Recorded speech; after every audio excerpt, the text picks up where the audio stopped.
Mulțumim Domnului că am ajuns. Vreau să cânt cântarea aceasta. Vă spun sincer, cântarea nu are multe vorbe, dar în vorbele pe care le are spune totul.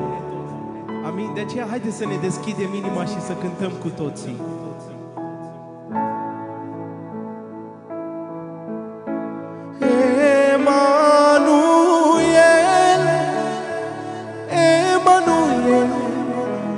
Ce glorios e Iisus,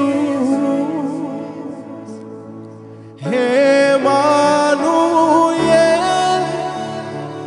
Emanuel, ce minunat e Iisus. Cu toții spunem, nu-i nimeni ca El, nu-i nimeni ca El,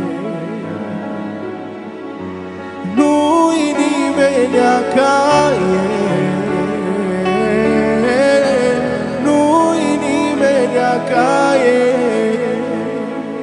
Cu toții, Emanuel, Emanuel, ce frumos este Iisus.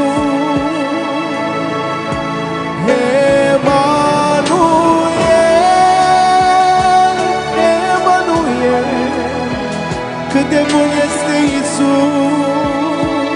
nu-i nimeni, nu-i nimeni ca El, nu-i nimeni ca El, nu-i nimeni ca El, nu-i nimeni ca El. Cu toții spunem, nu-i nimeni ca El, nu-i nimeni ca El, ca Emanuel, nu-i nimeni ca El, nu-i nimeni ca El.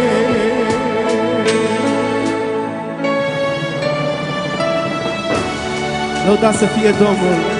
Așa este că nu este nimeni ca El. De aceea haideți să ne deschidem inima și cu toții să lăudăm pe Domnul, că merită să fie lăudat. Amin?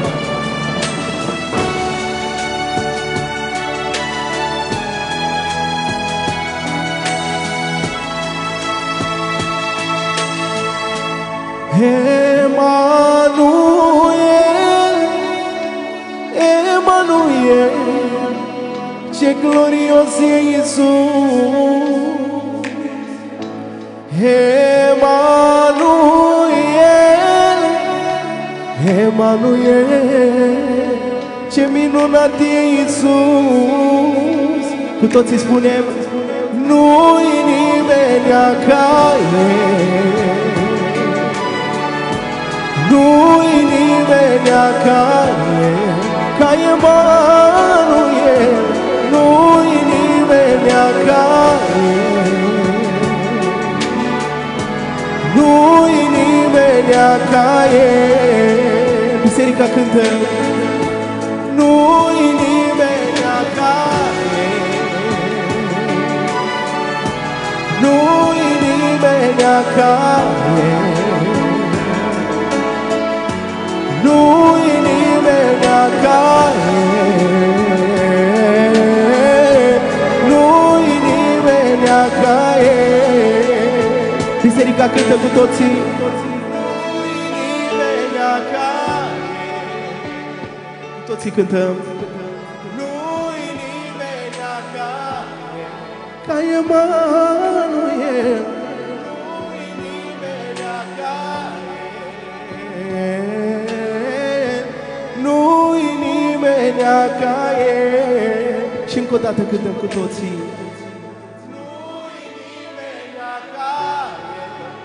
Ne deschidem inima și cântăm, nu-i nimeni ca El, ca Emanuel, nu-i nimeni ca El, nu-i nimeni ca El.